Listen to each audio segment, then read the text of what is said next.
E aí, pessoal, Yardcast 15. É isso aí, Alex. Yardcast 15 na área, chegando. Hoje nós vamos falar sobre uma coisa muito importante, você deve ter visto aí no título, mas eu vou fazer uma pergunta para nossa introdução. Você sabe de onde vêm as suas vendas e aonde você tem que gastar mais tempo e dinheiro para trazer novos clientes para o seu negócio? Você sabe exatamente isso? Isso está mapeado? Ou é só assim, eu acho? Esse é o tema de hoje, funil de vendas. Vamos lá.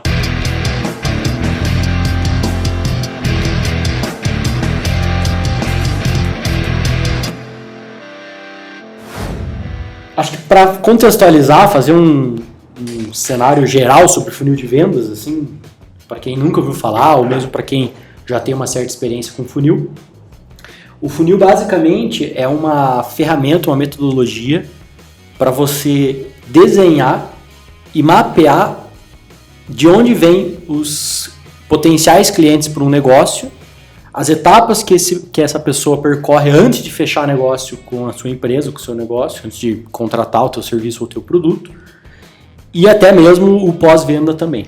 Então, você ter de forma mapeada e bem clara de onde estão vindo os clientes, o que eles fazem, o que eles perguntam, que dúvidas eles têm durante a negociação ou mesmo durante a pesquisa, e aí os itens decisivos para fazer ele fechar negócio com a empresa. Basicamente é mapear esse processo de compra de um negócio, seja qualquer tipo de segmento, seja qualquer tipo de produto ou serviço, não importa. Tem uma jornada e tem um funil que pode ser desenhado para ajudar nesse processo. Em alguns casos ele é mais complexo, em alguns ele é mais simplificado. Vocês têm alguma questão aí, alguma dúvida a respeito de funil de vendas antes da gente avançar aí mais a fundo? É justamente a questão que eu ia comentar ali, que eu acho que nem sempre o funil, o exemplo clássico do funil, ele vai servir para todas as empresas, né? Às vezes vai ter que ter alguma adaptação ali no meio, dependendo do porte ou do segmento mesmo, né? Essa é uma discussão bem ampla, né? Eu acredito que você adapta, não necessariamente precisando mudar as etapas, mas simplificando as etapas. Então todo mundo vai ter topo, meio e fundo. Acontece que em alguns segmentos o topo é mais denso, é mais demorado, em alguns segmentos ele pode ser mais rápido, mais simplificado, até em algum tipo de segmento pode demorar meses, em alguns segmentos pode demorar horas, ou semanas, ou dias. Por exemplo, a compra de um imóvel, ela normalmente você pesquisa por muito tempo, por 2, 3, 6 meses, 1 ano até, às vezes até mais do que isso. Ou seja, as etapas do funil de vendas de um imóvel, da compra de um imóvel, elas são mais longas, mais complexas, mais cheias de dúvidas. Mas elas existem. Agora, se você vai falar assim, a compra de um produto extremamente simples, de uma coisa um pouco mais rápida, não sei, vamos pensar um exemplo aí. Vamos pensar a compra de um carro, que não é tão simples, né? Ela também é complexa, mas não é tão complexa quanto a de um imóvel. Você não passa, muitas vezes, a maioria das pessoas não passa lá 2 anos, 1 ano pesquisando para comprar um carro. Talvez uns 2, 3 meses, talvez nem isso, muitas vezes. Então, aí já tem um exemplo de uma jornada de compra e um funil de vendas reduzido, né? Uma coisa mais simples do que um carro, um computador. Quando você precisa comprar um computador, você também não passa 2 anos pesquisando. Quando você já precisou comprar um computador, você vai pesquisar ali algumas semanas, talvez nem isso. E aí vai tomar a decisão. Então a etapa lá de topo de funil ela vai ser mais rápida, mas ela existe.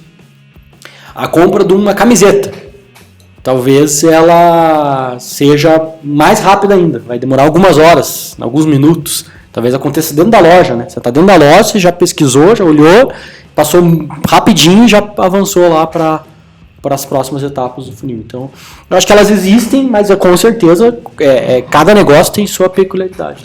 E em relação às etapas, topo, meio e fundo, elas também podem ter uma diversidade de tempo de uma para outra, né? Digamos, o topo, para você comprar, enfim, a pesquisa, ela se encaixa, não sei qual exatamente ela se encaixa, mas ela leva bem mais tempo do que a fase de compra, enfim, do que o fundo.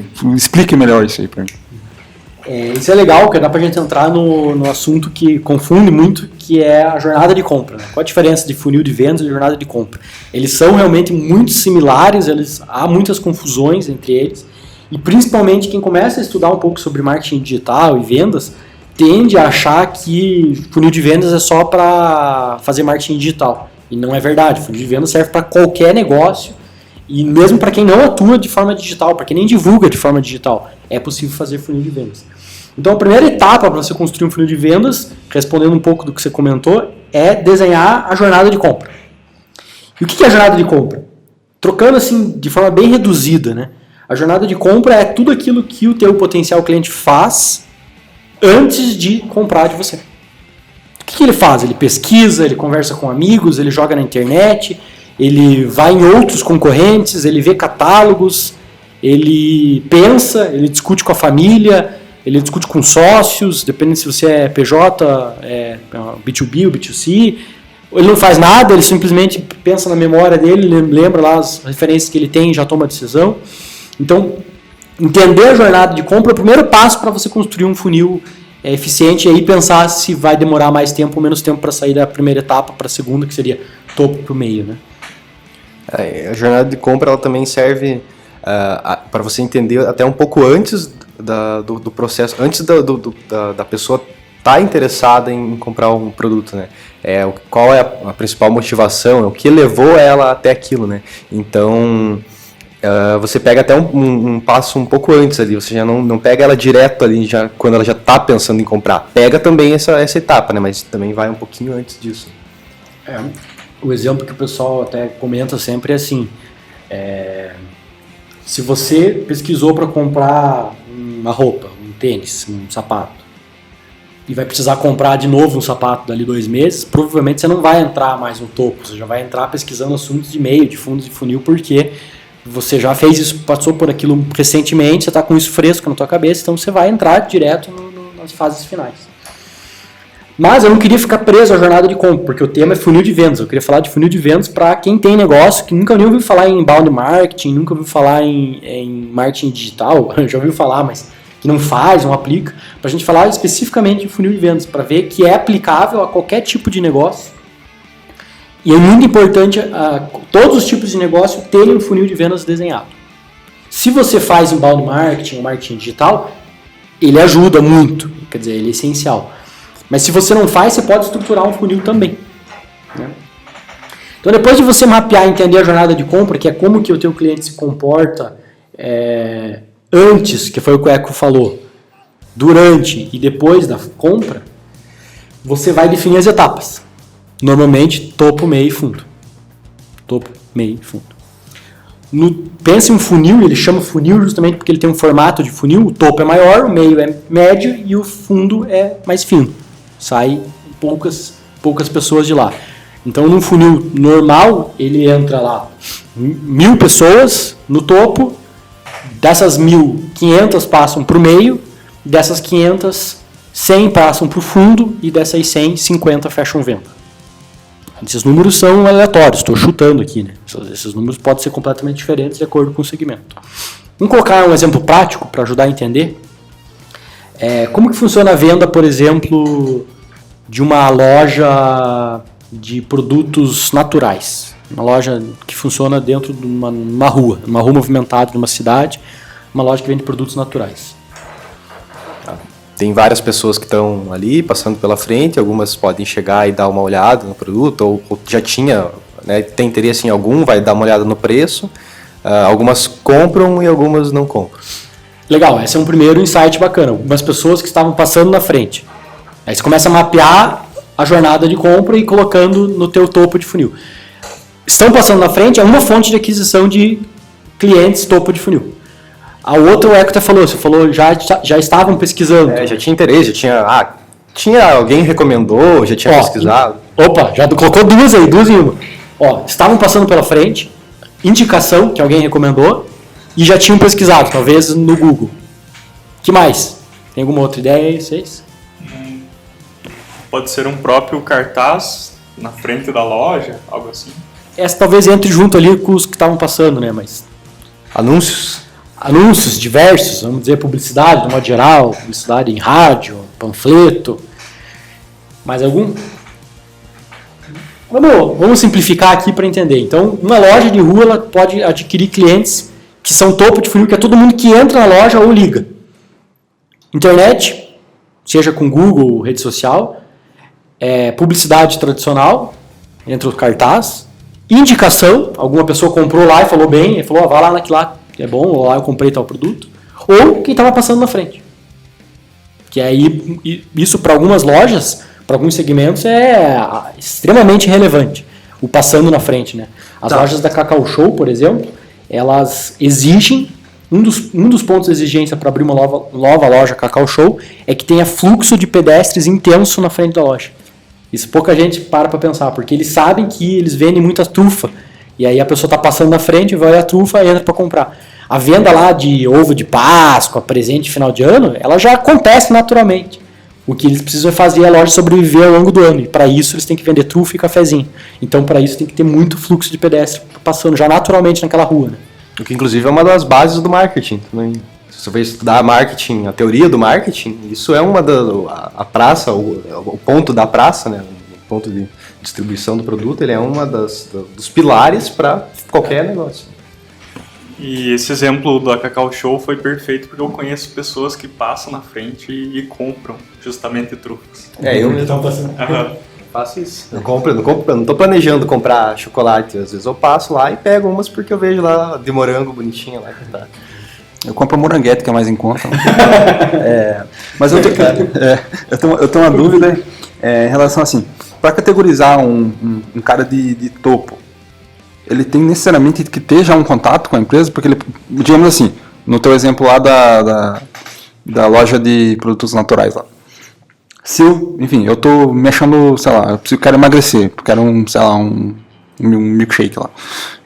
Eu tenho esse pensamento, ele já não categoriza como um topo, eu já não tenho que trabalhar para tentar achar esse cara, ou de fato tem que ter um contato com essa loja? Boa pergunta. Essa é uma questão justamente de marketing digital. Quando você vai fazer inbound marketing, um planejamento de conteúdo, você vai mapear o cliente antes dele entrar em contato com a empresa, que é esse cara que está começando a pensar em emagrecer, por exemplo. Nesse caso que nós estamos falando de funil de vendas, é só quem já entrou em contato com a empresa. Se você vai desenhar uma estratégia de marketing de conteúdo, ranqueamento no Google, com certeza você tem que mapear isso que você falou, que é o que vem antes do funil de vendas, que é a jornada de compra, lá, que é atração e tudo mais. Nesse caso, o funil de vendas, sim, é quando o cara já entrou em contato com a empresa. Aí ele caiu no funil da empresa.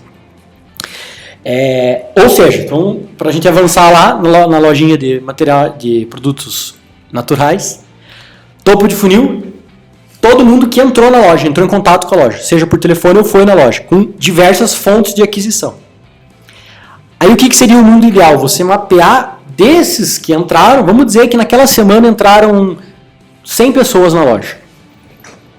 Quantos compraram?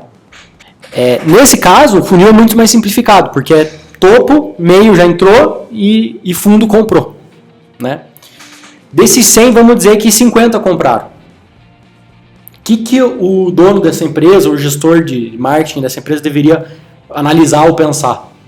Por que os outros 50 não compraram? E, se eu conseguir medir, qual canal de aquisição que fez a maior parte dos 50 comprarem? Foi o que estava passando na frente? Foi o anúncio do Google? Foi o anúncio de publicidade externa? Foi indicação? Vamos dizer que ele mapeia que dos 50, 40, não sei quanto está em percentual, mas 90%, foi de quem estava passando na frente. Isso nos leva a imaginar que uma boa fonte de aquisição de clientes para essa loja é o cara que está passando na frente. Que ações a gente pode fazer, então, para potencializar mais isso? Cara, vamos colocar cartaz, fazer panfletagem, colocar lá balão na frente da loja, colocar um caixinha de som. Aí começa a fazer sentido por que essas lojas assim, de móveis eletro, populares, fazem tanto isso, né? Balão, caixa de som, um boneco dançando na frente. Porque um canal de aquisição forte de clientes deles é o cara que está passando. E ele vai entrou no funil. Muitos não vão comprar, muitos não vão, mas se ele colocar, se 100, 50 compram, se você colocar 200 e mantiver essa média, 100 vão comprar. É matemática básica. É isso. Até falando um pouquinho nisso, mas é que tudo às vezes acaba ajudando um pouco, né? Você tendo mais fontes de aquisição, né? Pode ter certeza que, por exemplo, ela passou na frente da tua loja, viu o nome e não estava dando tempo, depois dela passar ali na hora e anotou o nome.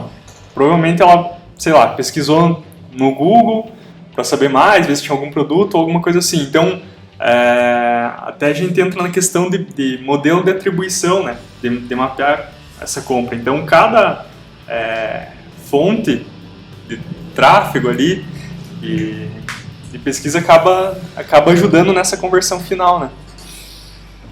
Não, sem dúvida. Inclusive, por exemplo, se você está passando na frente, você já viu uma propaganda dessa empresa antes, você tem mais chance de querer comprar. Essa é aquela que eu vi a propaganda, ou essa é aquela que eu fiquei curioso.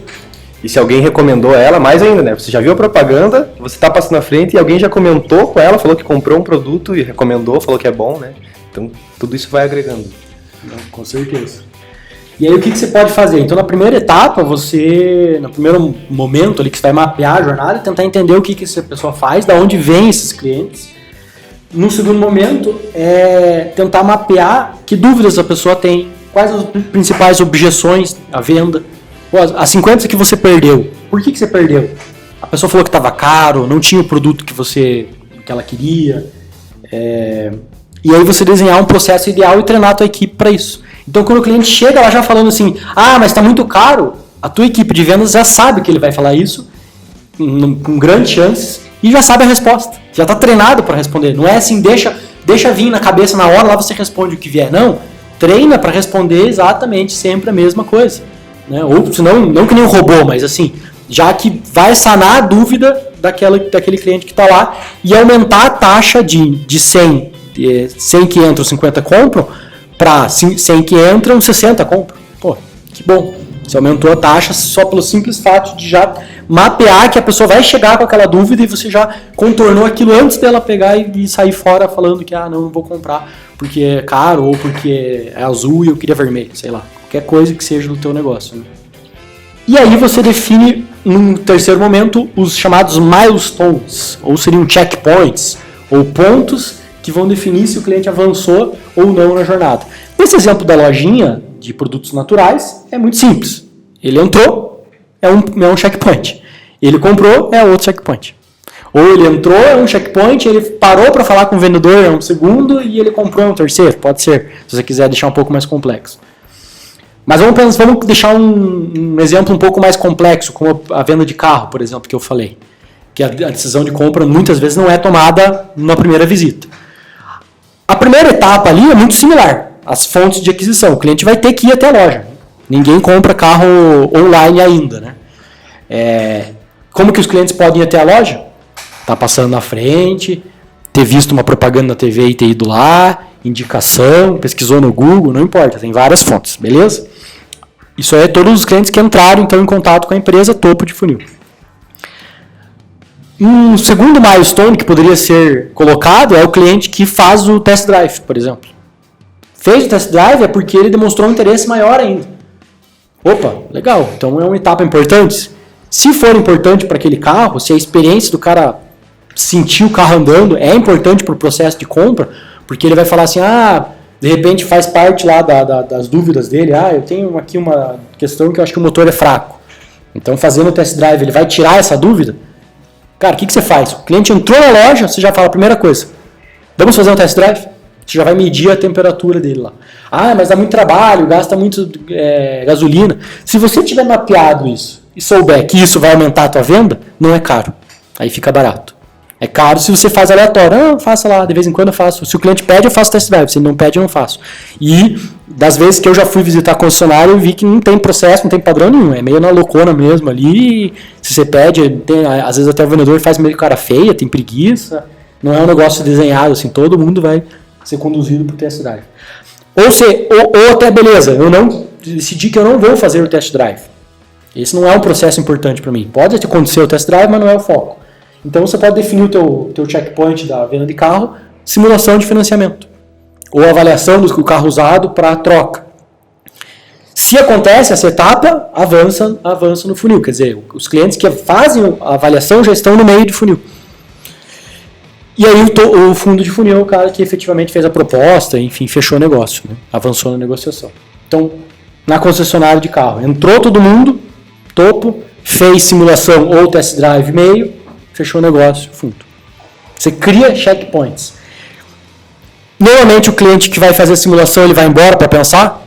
Acho que na maioria dos casos de venda de carro, 99% chutando, não é nosso segmento, mas eu chuto que 99% do carro não fecha na hora. Ele pega essa simulação e vai para casa pensar. Quanto tempo ele fica pensando? Voltando àquela tua primeira pergunta, Alisson. Quanto tempo ele fica pensando? Em média. É muito variável. Existe uma média. É variável, mas existe uma média. Tem uns que é 6 meses, um que é uma semana, ok. Então a média é 3 meses. Então você faz uma média e você tem uma noção. E você tenta encurtar esse tempo. Como? Criando passos para o teu vendedor. O cliente que fez simulação e saiu daqui, ele tem que receber um contato em, no máximo, um dia. 24 horas depois você tem que dar uma ligada para esse cliente que saiu daqui com a simulação feita. Mas o vendedor não fez. Então pega um assistente de vendas, pega uma outra pessoa que vai ajudar a fazer esse contato. Porque você sabe que X% dos que vieram, X% vão fazer simulação e X% vão fechar negócio. É estatística. Funil de vendas é matemática. Só que para isso você tem que desenhar e usar a expertise humana para entender o que as pessoas estão fazendo. E pode acontecer, assim, até a gente vê alguns casos no dia a dia, de exemplos que as pessoas que trabalham, que vendem, né? Pessoas com empresas que atendem, que vendem, que precisam do funil, precisam entender o funil, elas se frustram um pouco por abordar muita gente, por falar com muita gente, por vir muitos interessados, mas eles não fecharem, né? Justamente porque há essa porcentagem que vai fechar.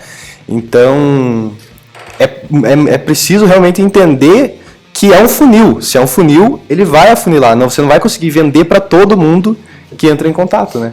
Acho que até, sei lá, serviços grátis não vendem para todo mundo que entra em contato. Se você for olhar, de repente, se pensar numa vacina que é grátis, nem todo mundo que sabe que é grátis ou que chega até aí o posto de vacina vai ficar lá, porque vai ter muita fila. Então, acho que é impossível ter um negócio que vai vender para 100% dos interessados, né?